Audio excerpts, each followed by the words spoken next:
enough of the Tory Lanez and Meg Thee Stallion shit. Last thing I'm gonna talk about, y'all. My young black brothers, young black men. Where is this story? Young black men, right? Young black men.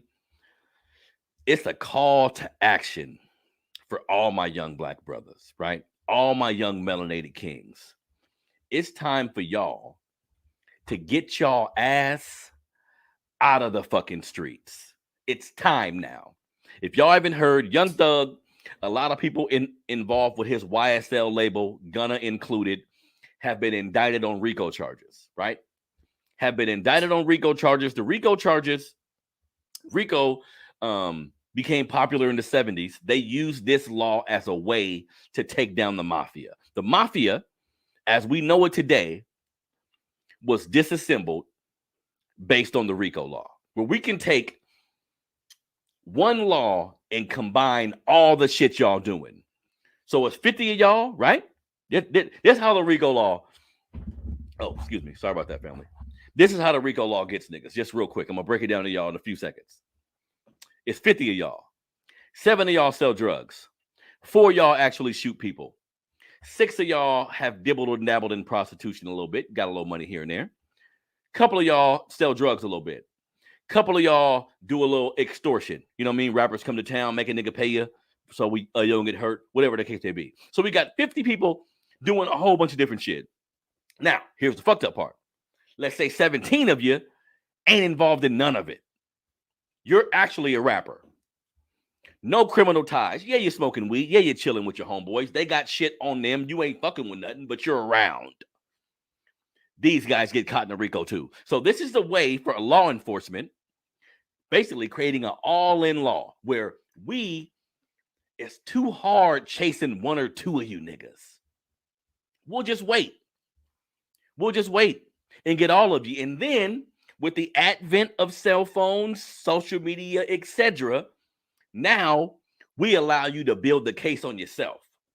We're going to look at your pictures. We're going to take your jewelry, see who you connected with. We're going to see, okay, you in a picture with him. You in a picture with him. I seen you the day before he did this. They're creating your downfall right in your face. You see what I'm saying? So this is unfortunate because I'm a fan of Young Thug. Like, I think musically, the brother is really talented. But some of our young men, not only do we just need to do away with the street shit altogether, but some of our young men be going backwards, y'all. Let's talk about it. You don't get into the rap game to start killing niggas and selling dope. That's not why you get into the rap game, because says the RICO, says the charges. Keep it in mind, we in America, this could be some racist shit. We always have to include the fact that they could be including things that aren't necessarily true. I don't trust the government. Let me just put it that way. I understand allegedly these charges could be true, but I never trust the government. I never trust how far they'll go to prove a point. But let's just say, for conversation purposes, some of the things that were alleged in this indictment are actually true. We have to be honest. A lot of our young men go backwards. They get money and then either begin killing and shooting like they was doing anyways, do it a little better, furnish it a little more money involved. They could be even more dangerous. Or some young niggas wasn't even into that part of their neighborhood. They wasn't into being violent. They weren't into hurting people. They wasn't into doing none of that. But once they got money, now they living out their goddamn cowboy dreams. Now they living out their gangster fantasies. In either situation, you're fucking up our community. In either situation, this is bad for everybody, right? Because we got to look at these young dudes. Like I was saying, if you got 50 young men, half of them is involved in street shit, half of them aren't. So now we got a half of the young dudes, they in jail for nothing. They in jail for just being around your ass. They in jail for just being in the car with you. You see what I'm saying? And in this indictment, they got Young Thug for renting a car that supposedly got a young man killed. They got some of these dudes for just having drugs on them, having guns on them. This law was created for the mafia, but has been targeting niggas for years. If we look at hip hop has been Like hip hop has become the new First 48 to a degree. These niggas built cases on themselves. The Tekashi 6ix9ine shit, same thing. That was a RICO case. YFN Lucci, who's in jail right now, supposedly for having beef or doing shit to Young Thug and his crew. Supposedly, they was going back and forth with each other. His crew got hit with a RICO charge a year ago. Young Thug's clique got hit with a RICO charge today. Are we not playing into the hands of the system or what, family? What the fuck are we actually out here doing? Think about it. The goal is to get successful and to leave generational wealth, support your family, go in a more positive direction. I know a lot of my young dudes do this. I'm not speaking in absolutes. Everybody involved in hip hop don't go backwards. Like, let's keep that real. But too many of you do. Too many of you do. Too many of these young dudes aren't aware of how advanced technology is, how advanced law enforcement is. Look, family, the feds are fucking undefeated for the most part. Tell the young people around you they're undefeated. We, black gangs, black organizations, we ain't got shit on the federal government. Not yet, at least. We don't. The feds build a case like this. Listen, family, somebody's going to jail. I don't know who. I hope none of them do. Like, these my young brothers, at the end of the day, I know what they had to go through. I know what the neighborhoods have to say about this. I know what the neighborhoods they come from. I get it. But shit, man, I hate to see this. Look, now is the time. All my young dudes, now is the time. Get the fuck out the streets, man. The streets are undefeated, family. Death or jail, my guy. Pick one. Give me another option. Yeah, some people have had the benefit, because we're not going to speak in absolutes. Some people have had the benefits to dibble and dabble in the drug game, get something out of it, get stable, get to a position where they can now fund something else. Now they get rid of that shit. Now they gone. That happens in our society. Let's keep it contextual about how all this shit works. But all too often, the average young dude out here in these streets don't got the mind for that. The average young dude out here in these streets don't got that type of game. He don't got the ability to dibble and dabble on this shit, get what he need, get out, create generational wealth. Let's be honest. Most of the political families in America, most of the high-powered families in America, white families specifically, got to where they at by doing illegal shit. When they got to this country, they had to bust it down and do what the fuck they had to do until they can get to a legal means to end. That needs to be all of us, family. Sometimes we get stuck in the street shit. I know how it feels for a young dude. Now you got money. It's almost impossible, or it takes a long time for a young dude to be entrenched in the street, entrenched in his environment, get money, and just separate completely away from that. We have to be honest about that too. That's not such an easy thing to do when everything you know is there. What are you supposed to do? Move on around people you don't know? So it's a process. It's a process of moving away from people you know who aren't productive, people who don't want to participate with your movement in a positive manner. That's cool. It's okay to maneuver away from them. It's okay to distance yourself from the hood in an attempt to better the hood. You hear what I'm saying? Distance yourself from the hood in an attempt to better your hood, because we know most rappers die in their own city. That's not a cliche. It's fucking true. Because that's where the hate is. That's where they know you. That's where they think they better than you. That's where they used to see you every day. It's too much strife. It's too much energy in that. It's too much energy in those environments of you being a person who now presumably has done well for yourself around people who haven't. Now you're just like a steak on a platter. Not you just food. You see? So you got to be smart. You got to move away a little bit. You got to create some distance. You got to do all of this. But how you do it is important. And the government has all the resources in the world to fuck you, family. Did you get that? Did you get that? This DA that's in Fulton County said a young brother, I forgot the brother's name, that died in 2015. Supposedly the brother who Young Thug got a rental car that participated in this young man's death. The DA told this young man's mom, I'm going to get whoever did this. And what do you think happens when they chasing criminals and they realize some of these criminals are high profile? You don't think this helps them? You don't think they're going to pursue your ass even more to get a notch on their belt to help their political career? Let's be real, family. So look, young black men, my melanated family, I love y'all so much, but get the fuck out of the street, family. It's over. Because what's another thing going to happen? Sorry about that. Another thing going to happen. It's like 26 of them in the indictment. Keeping in mind that snitches were already around. Agents, snitches, whatever you want to call them. They were already in the fold. Don't get it fucked up. And now it's about to be singing time. Now it's singing time. Niggas finna start singing. Somebody going to jail. And you mean to tell me you rap on this many songs, nigga? You get this far in your music career just to go to jail for racketeering? Tell me that's not stupid. Tell me that's not young men. Look, end game is the name of the game. I get it. Some of our young black men made the choice because you didn't have to do shit, regardless of your mom on crack, regardless of the situation you in your neighborhood. Picking up a gun, picking up drugs to sell them is a choice. I know some of you felt like you didn't have another choice. Members of my family included. A lot of my childhood was funded by drug money, so I'm not going to sit here and act all high and mighty like that shit didn't help my family to a degree. I get it, but you got to know it's an end game. And you got to know that the end game, most of the time, it's getting a record deal, getting some type of business avenue you can pursue. That means get the fuck out, man.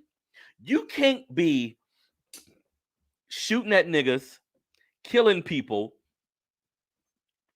selling guns, toting guns without the federal government being at least remotely aware of what you're doing, because it's too many criminals who snitch, family. Way more than it used to be. We're in a culture now, family. We're in a culture now where we have a 6ix9ine type of individual, a Tekashi 6ix9ine, who openly brags about the fact that he had to snitch to get niggas out the way. Openly brags about there's no street code. They disrespected me. I can snitch on them. The streets is fucking over, family. And then I don't got no respect for it, even though I empathize with my young brothers a little bit. I don't got no respect for it because George Zimmerman's walking around. Daniel Pentalio, all these fucking white men who have murdered our brothers. Ain't no smoke for them. Oh, so I get it. We got to deal with structural racism in institutions that seek to keep us at a meager stance. And I got to deal with niggas who's scared of white folks. Let's keep it real. And I got to deal with niggas who's scared of whitey, who know if I go try to attack anybody white, they going to kill me or I'm going to jail immediately. But I let my brother piss me off over ego, over a bitch, over money, right?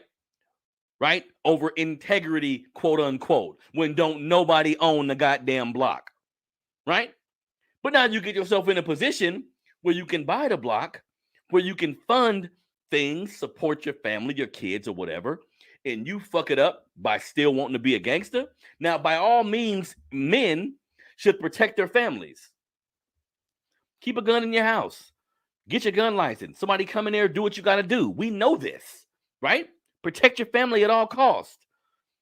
But just indiscriminately putting hits on niggas, fucking niggas up. What do you think you don't think karma is involved with hurting people indiscriminately? Think about this, family. And we got to worry about our young kids are listening to these rappers. And if you don't think they influencing your kids, you out your goddamn mind, right? So we have a lot to unpack when it comes to the young men in our community, but I want to see all these young men free. I want to see all these young men out of this situation. I know the system is waiting for us to do this kind of shit so they can hit you. The RICO, this is some shit for the mafia. Look, black men, if they can take down the mafia with these goddamn laws, you ain't got a shot, player. We ain't organized like that. Can we be honest? We're not organized like that. They calling these young dudes a gang. They saying they organized. These is just a bunch of niggas doing shit. Can we be honest? Ain't no organization like that. Not like that. Bunch of niggas, some of them with money, doing what they want to do. We say, okay, this is a way to put all y'all asses in jail. You see what I'm saying? So this is unfortunate, and our young men need to know, if you got a young man, if you got a young dude around you like I do, who think the streets is the best way to embark on success in this country, he has another thing coming. You got to get out of that street shit. It's designed to bury you under the prison. And then the recidivism rate, the recidivism rate, I'm saying that the wrong way. The rate in which niggas go back to jail is high as hell for a reason. For a reason. When our young men go to the penitentiary, do you think they're being rehabilitated? No. They're being taught how to be better criminals. Federal penitentiary is like criminal class. It's like criminal school. You learn what you did wrong in your last crime and how you can do it better. And oh yeah, the dude you've been bunking with gonna hook you up with somebody that's gonna help you do it better. The shit makes it worse. You see? Unless the young man come home and he's determined to do things differently, then you're gonna have a different way of doing it. But it's bad enough that white supremacy has put us in a position in this country, I hate to go there, where when it comes to working in society, when it comes to being in corporate America, sometimes you have to remove who you are to a degree. Sometimes you have to speak a certain way. You have to put off a certain energy because you're around a lot of people who are not like you. So I get it. Some of our brothers say, fuck that. I'm going to operate outside of the system because the system ain't never showed me no love. The system ain't never invited me in. The system ain't never made me feel like I was welcome. So fuck y'all. I'm going to do things on the outside of the law. I understand that mentality to a degree, but understand, family, that they waiting for you to do that. And then when they put your ass in jail, that's affecting everybody around you. Because I always tell people, I have family members in jail right now. My brother is doing 25 to life, family. You're not dead, but it's like it's a weird situation to be in where you can speak to somebody, but they can't participate in your day-to-day life. They can't, their presence and influence can't be felt like that. Yes, your words can carry and you can say whatever you want to say, but not being there for your kids, not being in the house, not being in the environment, it's almost shit. Out of sight, out of mind, family. That happens to the best of us. You see what I'm saying? So look, shout out to these young brothers. I hope Young Thug, Gunna, all of them. I hope it's a mistaken identity. Like I'm being really hopeful, but unfortunately, when the feds come, they're for sure. Their conviction rate is in the 90%. It's in the 90th percentile, family. So when they come, they know. You see? When they come, they know. That ain't no local shit. We see Bobby Smurder got hit. We see the RICO case with Tekashi 6ix9ine. He only got off because he snitched, right? So like I said, it's about to be singing hour here in a minute. The singing is about to start, which is more unfortunate shit because why did we even put ourselves in this position, family? You feel me? So this is your brother Harrison, man, the Melanated Convo. Hey, real quick, everybody that's in Sacramento, everybody listening to my voice that's in Sacramento, if you know somebody in Sacramento, our 4th annual Father's Day softball game will be the 18th, the day before Father's Day, June 18th. I'm going to release more information here going in the next few days. I think it's Jack Ramsey Park. Don't quote me on that. 6000 Orange Avenue in Sacramento, California. I do know the address, but this will be June 18th. Father's Day softball game. This is something I created 4 or 5 years ago as a way to acknowledge the fact as fathers, we need to spend time with our kids. We need to understand how important money is, but also make sure we focus on TIME. That's how kids spell love. TIME. We should never forget that. So this softball game is a way to bring fathers together with their kids. By doing this, I've had a lot of fathers come with children they haven't been around in a while. I've met a lot of interesting people. We just come together. We celebrate fatherhood. We have a competitive game, food, jump house, music, everything. You see what I'm saying? We just have a great day in the park. We have raffles for all the fathers. We're gonna have maybe a ping pong board, like a ping pong board out there or something to give people something to do. But we're gonna kick it. It's from 12 to 4, June 18. If you're in the Sacramento area, 6000 Orange Avenue. Check my Instagram at melanatedconvo100 to see exactly what's been going on or to see all the details for the event. That's June 18th. But this is your brother Harrison, man. I'm going to keep coming. We're going to keep having these conversations, family, because we got to do better. We got to do better, and we're not going to ridicule our people. You feel me? We're not going to ridicule our people unless you're a coon, unless you're an obvious coon. We're not going to ridicule our people, but our young men who lost, our women that's lost, the ridicule a lot of people get online, a lot of this shit is bullshit. We're going to call it all out. We're going to call it all out. This is your brother Harrison. Like, subscribe, continue to send me emails. Everybody who email me, tell me they like what I do. A lot of this shit has been overwhelming, but I love my people, so I'm never going to stop. I'm never going to get up. I'm never going to give up. This is your brother Harrison, the Melanated Convo.